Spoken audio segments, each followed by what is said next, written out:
बिस्मिल्लाहिर्रहमानिर्रहीम। अस्सलामु अलैकुम। मैं हूँ फराज नेम न्यू वीडियो के साथ हाज़िर हूँ। इस वीडियो में इंशाल्लाह मैं आपको ये बताऊँगा कि हम अपने ब्लॉग को एडसेंस के साथ किस तरह से अटैच और अप्रूव कर सकते हैं। तो चलिए वीडियो को स्टार्ट करते हैं।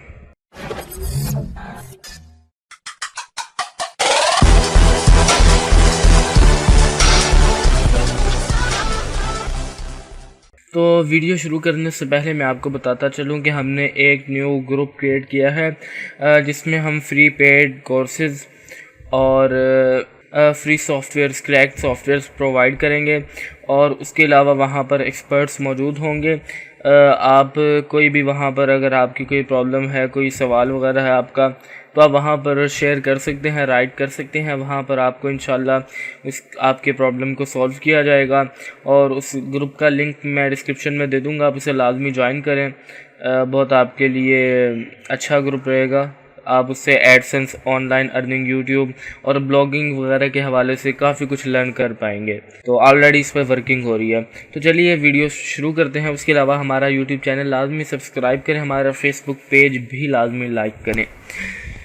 तो सबसे पहले तो कुछ चीज़ें हैं कि एडसेंस को अप्रूव करने के लिए, ब्लॉगर के साथ अटैच करने के लिए, जिनमें सबसे पहले जो कुछ चीज़ें आ जाती हैं, आप disclaimer, contact us, about us, ये 3 चीज़ें तो अपनी वेबसाइट में मस्ट देना लाजमी हो। ये इनके बगैर बहुत मुश्किल है, क्योंकि पहले जो एडसेंस वाले हैं डेवलपर्स, वो चेक ही यही करते हैं डिस्क्लेमर और अबाउट अस, कॉन्टेक्ट अस, ये चीज़ें लाजमी होनी चाहिए। तो ये चीज़ें तो पक्की हैं। डिस्क्लेमर और प्राइवेसी पॉलिसी, ये चाहे आप ख़ुद जो है राइट कर लें, वरना फिर गूगल से आपको मिल जाएगी, आप वहाँ से भी ले सकते हैं। तो ये 4 चीज़ें तो मस्ट है ना, disclaimer, privacy policy, contact us और अबाउट अस, ये आप अपने ब्लॉगर पे लाजमी दें। और उसके अलावा जो चीज़ें आ जाती हैं, टाइटल एक बहुत सारा देखा गया है कि लोग टाइटल को इस तरह लिखती हैं, उर्दू में लिख देते हैं या हिंदी में लिख देते हैं। तो टाइटल में मैं आपको बताऊं कि आप प्रॉपर कीवर्ड्स यूज़ करें और उर्दू में, हिंदी में या किसी और लैंग्वेज में जो मोस्ट यूज़ होती है वो इंग्लिश ही है। और रैंक जो होती है, रैंक और जो लिस्ट में आती है वो सिर्फ इंग्लिश है। तो इंग्लिश लैंग्वेज पे आप फोकस करें। इससे मुराद ये कि कोई भी आपने टाइटल देना है तो उसमें कीवर्ड्स का इस्तेमाल करें।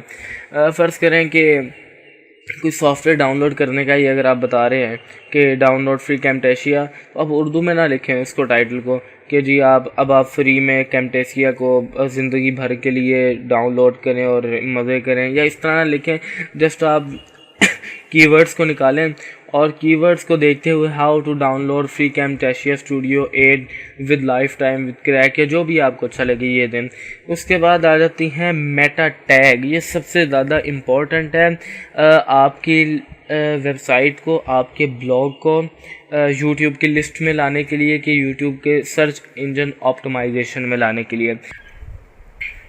इस तरह से मैंने आपको बताया कि मेटा टैग बहुत ज़रूरी होते हैं अपने आपके किसी ब्लॉग के लिए, वेबसाइट के लिए।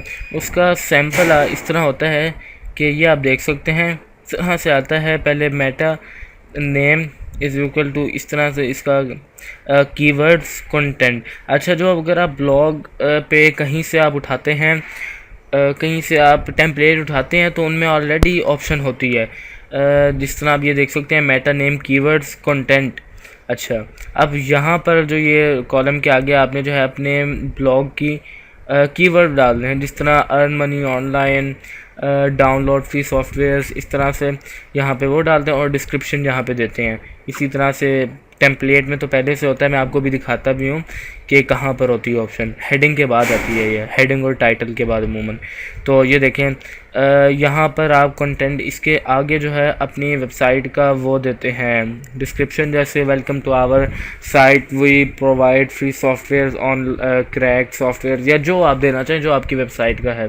तो मैं आपको अभी अपना दिखा देता हूँ कि कहाँ पर अगर आप कोई टेम्पलेट ऑनलाइन डाउनलोड करते हैं। मेरे तो टेम्पलेट में ऑलरेडी मौजूद था, और ये सब में ही होता है, ब्लॉगर के थीम में जाकर, यहाँ से एडिट HTML में जाके मैं आपको दिखा देता हूँ। अब वहाँ से आपने ये देख लें, आप हेडिंग के बाद होता है, टाइटल के बाद अमूमन टाइटल से पहले भी आ सकता है, लेकिन आप ये देख सकते हैं कि ये पहले डिस्क्रिप्शन एंड कीवर्ड स्टार्ट ये लिखा होगा, उसके बाद एक कमांड होगी मेटा कंटेंट, और ये सारा जो था ये मैंने ख़ुद लिखा है, और इसको मैं पहले आपको डिलीट करके दिखा देता हूँ ताकि कोई वो बिल्कुल रहे ना।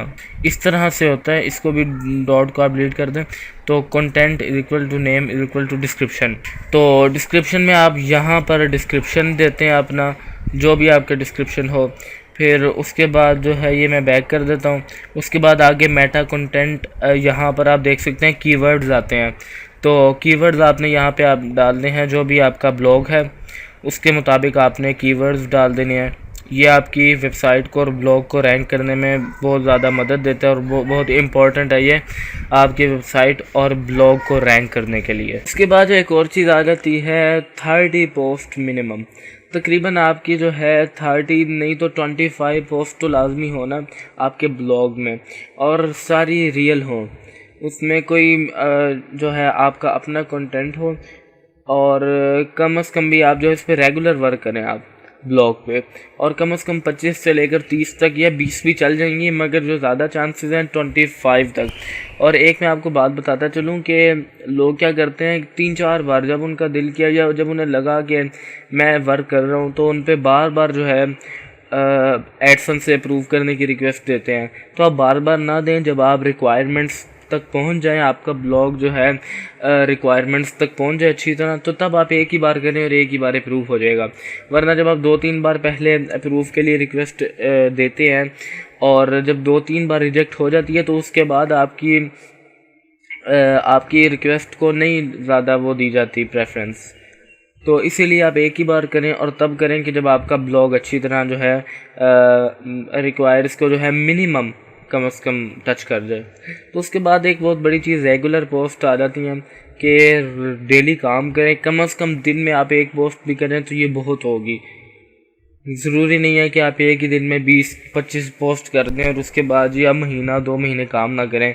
जो मोस्ट इम्पॉर्टेंट चीज़ है तो है कि रेगुलर आप पोस्ट करें और रेगुलर उस पर वर्क करते रहें, ठीक है। उसके बाद कॉपीराइट एक बहुत बड़ा इशू आ जाता है कि कॉपीराइट काम बिल्कुल ना करें। जिस तरह कोई डिस्क्रिप्शन भी अगर आप किसी और वेबसाइट से पूरे का पूरा उठा लेते हैं तो आर्टिकल, तो वो भी ठीक नहीं है। आप इस तरह करें कि कोई भी आपका अर्न मनी ऑनलाइन के हवाले से अगर फ़र्ज़ करें आपका है टाइटल, तो आप 5-6 वेबसाइट्स ओपन कर लें, और यूट्यूब चैनल से भी आप लेना चाहें तो वहाँ से भी आर्टिकल ले सकते हैं। तो 5-6 आप ओपन करें और उनमें से 5-6 को मिक्स करके जो है ना, जो अच्छा सा आर्टिकल बने आप उसको लें, उसको कॉपी करके जो है बीच में लिख दें, तो ये आपका कॉपीराइट में नहीं गिना जाएगा। उसके अलावा पिक्चर्स जो है आप इधर उधर से उठा के वो भी ना लें, क्योंकि पिक्चर्स पे भी कॉपीराइट इशू आ जाता है। और उसके बाद जो लुकिंग में एक आ जाती है प्रोफेशनल लुक हो, और अगर आप तो कोई ऐसी टेम्पलेट उठा के ले लेते हैं, मैंने भी खैर टेम्पलेट जो है वो कहीं से लिया हुआ है, लेकिन मैं आपको बताता चलूँ कि मेरे से पहले भी किसी ने सवाल पूछा था कि आप जो है ब्लॉगिंग के हवाले से मतलब ट्यूटोरियल्स तो बना रहे हो लेकिन आप खुद काम नहीं कर रहे उस पर, क्योंकि मेरे ब्लॉग पे आपने भी देखा होगा कि सिर्फ 15-16 हैं पोस्ट सारी, जबकि काफ़ी अर्से से मैं ब्लॉग मेरा बना हुआ और उस पर वर्क कर रहा हूँ। तो मैं बताता चलूँ कि मैंने ब्लॉग को जो है सिर्फ बैक लिंक्स के लिए यूज़ कर रहा हूँ, ना कि मैं इससे कोई अर्निंग करने के लिए, या मतलब अर्निंग के लिए नहीं मैं स्पेशल यूज़ कर रहा। मैं इसको अगर बेसिकली देखा जाए तो मैं पॉइंट पे बात करूँ तो मैं इस अर्निंग के लिए नहीं, बल्कि यूट्यूब पेजेस के जो मेरे हैं यूट्यूब चैनल की बैक लिंक के लिए मैं यूज़ कर रहा हूँ।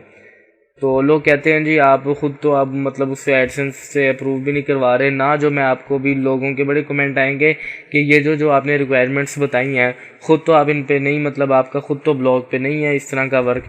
तो मैं आपको फिर बता दूं कि मैं ब्लॉग के पे कोई अर्निंग के लिए नहीं कर रहा, मैं जस्ट, वरना अगर ब्लॉग पे अर्निंग करनी हो तो मुझे ब्लॉग के हवाले से मुकम्मल मालूमात है, एक एक चीज़ मुझे ब्लॉग की आती है। तो अगर उस पर वर्क करना हो तो मुझे कोई प्रोफेशनल बनाने में और एडिटिंग करने में कोई इशू नहीं है। तो मैं बात करता ब्लॉग की लुकिंग ऐसी हो कि इतना कॉपीराइट ब्लॉग ना लगे, और उसका तरीका ये है कि आप जो ब्लॉग लेते हैं कहीं से उठाते हैं, डाउनलोड करके अपलोड करते हैं, तो उस ब्लॉग को उनके जितने भी हों, इस तरह से like us on Facebook, join on Twitter, इस तरह के जितने भी उनके बैक लिंक्स के लिए हो, आप उनको हटा दिया करें। उनकी जगह डिफरेंट सैम्पल्स डाल दिया करें कि कोई और जो है, और बीच में मुख्तलिफ पिक्चर्स ऐड करें, जो पिक्चर्स जो साइड बार पे हो, एक जो है फ्रंट पे हो, कि वो ब्लॉग आपका अपना लगे। और कोई उसकी सेटिंग ऐसे करें जो आपने जिस तरह से अपलोड की है उससे डिफरेंट हो बिल्कुल।